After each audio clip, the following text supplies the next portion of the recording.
नमस्कार दोस्तों, आज की वीडियो में हम बात करने वाले हैं पैरालिसिस के जो पेशेंट्स होते हैं उनकी एक्सरसाइज से जुड़े सवालों के बारे में कि किस तरीके की एक्सरसाइज एक पैरालिसिस पेशेंट को कराई जानी चाहिए जिनसे उनके अंदर बहुत ही अच्छा इंप्रूवमेंट देखने को मिल सकता है। लेकिन ध्यान रखिएगा, सिर्फ एक्सरसाइज से एक पैरालिसिस पेशेंट के अंदर इंप्रूवमेंट लाना लगभग इम्पॉसिबल होता है। ऐसा क्यों होता है मैंने अपनी पिछली वीडियोस में बहुत डिटेल में बता रखा है। मैं शॉर्ट में आपको बता देता हूं कि हमारे दिमाग को ट्रेनिंग देने का एक प्रोसेस होता है जिसको कहा जाता है न्यूरोप्लास्टिसिटी।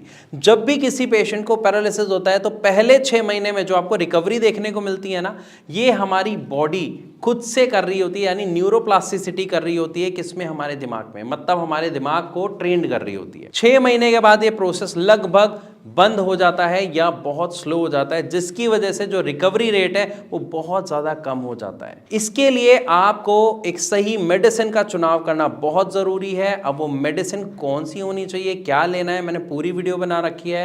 आप मेरे चैनल पे जाके वो वीडियो देखिए, डिटेल में उसमें समझा रखा है मैंने। लेकिन अगर हम बात करते हैं कि हम सही मेडिसिन ले रहे हैं सर, हम होम्योपैथिक मेडिसिन ले रहे हैं, इवन आपकी मेडिसिन फॉलो कर रहे हैं सर, अब बताइए क्या करना है। वो सही होना चाहिए, इधर आयुर्वेदिक और होम्योपैथिक। मैं एलोपैथिक को थोड़ा सा दूर रखना चाहूंगा यहाँ से। रीजन, क्योंकि जो आप एलोपैथिक मेडिसिन ले रहे हैं उसमें कोई भी मेडिसिन ऐसी नहीं है जो आपके न्यूरोप्लास्टिसिटी के ऊपर वर्क करे। अब बात करते हैं एक्सरसाइजेस के ऊपर कि कौन सी एक्सरसाइज कराएं जिससे हमारे पेशेंट के अंदर हमें बहुत ही जल्दी और अच्छी रिकवरी देखने को मिले। तो सबसे पहली चीज, बहुत छोटे छोटे ऐसे एक्टिविटीज के पार्ट बांट दीजिए जो आपको अपने पेशेंट को डेली बेसिस पे कराने हैं। और इसको एक्सरसाइज मत कहिए, एक्चुअली ये उनके लाइफ का पार्ट है। अब लाइफ का पार्ट कैसे, मैं आपको समझाता हूं। कोई भी व्यक्ति जब नहा के आता है तो उसके बाद क्या करता है? वो अपने बाल कॉम्ब करता है, राइट।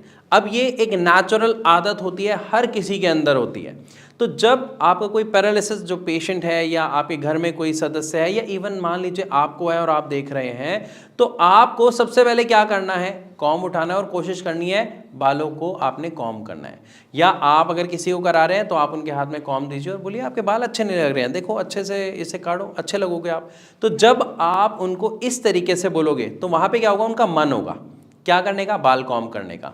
और बाल कॉम्ब करना कुछ नया नहीं है, उन्होंने पहले किया हुआ है, लेकिन बस वो भूल गए हैं। हम उनके दिमाग को दोबारा ट्रेंड कर रहे हैं। कैसे? न्यूरोप्लास्टिसिटी से, जिसके लिए हम क्या कर रहे हैं? मेडिसिन दे रहे हैं। तो अब हम उनको जो ट्रेनिंग दे रहे हैं ना, उसमें इंप्रूवमेंट आपको देखने को मिलेगी। जब आप उन्हें बोलेंगे, वो पहले हो सकता है कोशिश ना करें, कह दे मेरा हाथ नहीं उठ रहा, मेरे से नहीं हो रहा, आप वहाँ पर बस उन्हें हार ना मानने दें। आप कहें मैं कोशिश करा रहा हूँ, आप उनके हाथ में हल्का सा सपोर्ट लगाएं, कराएं। 1 बार कराएंगे, 2 बार कराएंगे, 3 बार कराएंगे, आप देखेंगे धीरे धीरे आप उस पेशेंट के अंदर इंप्रूवमेंट देखेंगे और वो खुद कॉम्ब करना धीरे धीरे शुरू कर देगा। इन द सेम वे, हम जब बाल कॉम्ब करते हैं उससे पहले एक और काम करते हैं, ऑयल लगाते हैं। तो एक छोटी सी ड्रॉप डाल दीजिए, 1 ड्रॉप या 2 ड्रॉप, और बोलिए कि आपको ये ऑयल अपने बालों में लगाना है।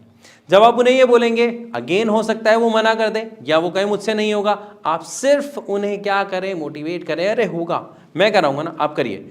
आपको जब उनकी हेल्प करनी है तो बस ये ध्यान रखिएगा, ये नहीं कि पूरा ही आप उनका हाथ उठाए जा रहे हैं और हेल्प किए जा रहे हैं। कोशिश करिए कि स्टार्टिंग में 80% हेल्प आपकी, 20% उनकी लगे। क्योंकि जब वो अपनी बॉडी में एफर्ट्स डालेंगे, जब वो अपने दिमाग को कमांड देना सीख जाएंगे, तो वो सारा काम करना सीख जाएंगे। लेकिन उस कमांड देने के, सिखाने का जो प्रोसेस है ना, उसके लिए हमें 80 या 90% हेल्प करनी है स्टार्टिंग में। 10% कम से कम उनसे कराएं।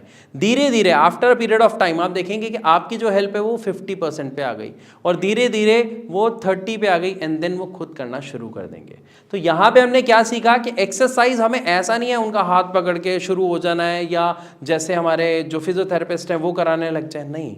पहले आप उन्हें छोटी छोटी एक्टिविटीज़ में इंडल्ज करें, जिससे फ़ायदा क्या होगा? वो एक्सरसाइज तो करेंगे, मतलब एक्सरसाइज नेचुरली नॉर्मली उनकी होनी शुरू हो जाएगी। साथ ही साथ हमारा जो पेशेंट है, जो कहीं ना कहीं नेगेटिव हो रहा है, जो एक अपनी एनर्जी खो देता है, जो बहुत डीमोटिवेट हो जाता है, वो उसका होना बंद होगा। क्योंकि वहाँ पर क्या होगा?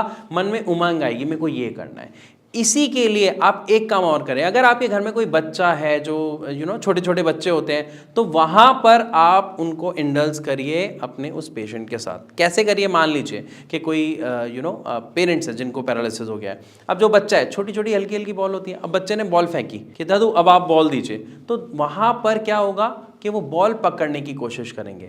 आप ये ध्यान रखिएगा, अगर वो नहीं मूव हो पा रहे कोई दिक्कत नहीं है, आप बॉल उठा के उनके हाथ में दे दीजिए और बस आपको इतना बोलना है कि बॉल को थ्रो करो। देखिए, हमारे लिए कहना बहुत आसान है कि बॉल को थ्रो करो, हमारे लिए हमको लग रहा है ये कोई एक्सरसाइज है, लेकिन उस पेशेंट के लिए उतना ही ज़्यादा मुश्किल है।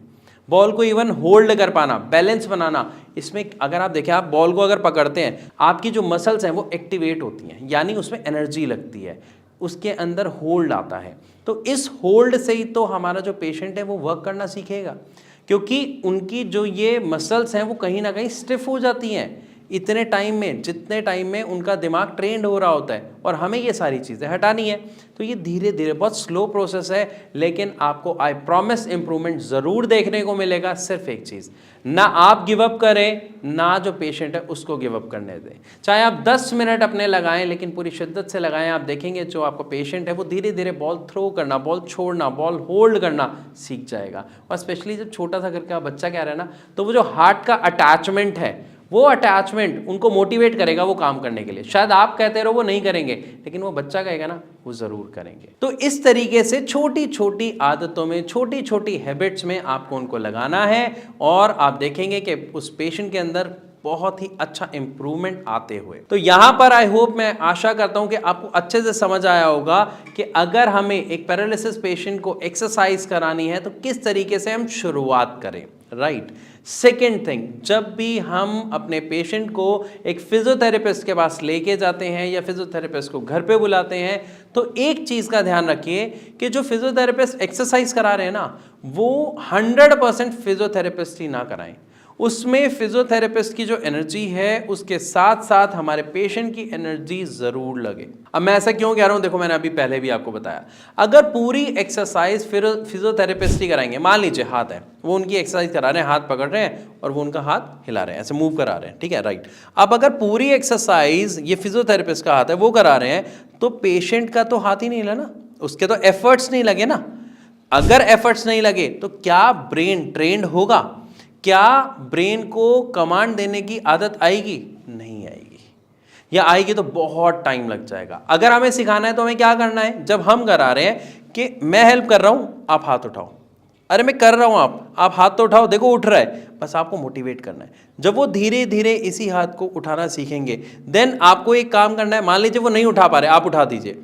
आप सिर्फ ये बोलिए कि मैं नीचे जाने में हेल्प नहीं करूंगा, आपको बस अपने हाथ को होल्ड करना है, कि जब वो आपका हाथ ऐसे ये जो नीचे जा रहा है ये आपको होल्ड करना है, तो आप हल्का सा छोड़े, नीचे जाने दें, हल्का सा छोड़े, नीचे जाने दें। तो ये जो एकदम से आ रहा है आपको बस ये कराना है कि होल्ड करो, ऊपर मैं ला रहा हूँ, नीचे लाने में होल्ड करो। तो ये आपके स्टेप बाय स्टेप एक्सरसाइजेस होती हैं जो आपको अपने पेशेंट को करानी होती है। इसी हाथ की तरफ से आप इस साइड हाथ कर लें, इसी तरीके से आप पैरों में कराएं, इसी तरीके से जब आप शोल्डर में करा रहे हैं तो धीरे धीरे उनका हाथ ऊपर लेके जाएं और उन्हें कोशिश करें कि कहें कि आप होल्ड करिए, क्योंकि होल्डिंग में हमारी जो एनर्जी है वो बहुत ज़्यादा लगती है, हमारी जो मसल की स्ट्रेंथ है वो पूरी की पूरी लगती है। और जहाँ मसल की स्ट्रेंथ लगनी शुरू हो गई, हमारे दिमाग को कमांड मिलना शुरू हो गई, तो हमारा जो पेशेंट है उसकी रिकवरी बहुत ही अच्छे तरीके से विजिबली आप देख सकते हैं। तो मैं आशा करता हूं इस पूरी वीडियो में आपको अच्छे से समझ आया होगा कि किस तरीके से हम अपने पेशेंट को एक्सरसाइज कराएं, किस तरीके से हम उनकी हेल्प करें, जिससे हम उनके अंदर इंप्रूवमेंट देख सकते हैं।